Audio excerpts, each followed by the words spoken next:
Acaban de llegar y directos a la piscina y a sus tratamientos. Son los primeros grupos del programa de termalismo del Imserso que ya ocupan sus habitaciones en este balneario. Para atenderlos han ampliado plantilla. A los 50 trabajadores habituales se han sumado otros 5. La temporada será más corta y llegarán menos clientes. La mitad calculan que antes de la pandemia.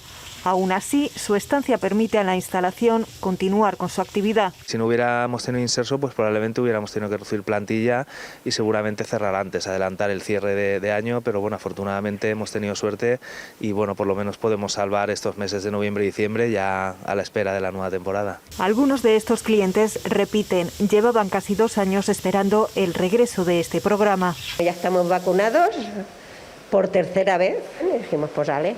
A la que nos abran veda, que dicen, pues vale, allí que vamos. Lo encontraba mucho a faltar y sobre todo este de aquí que nos gustó mucho las otras veces que hemos venido.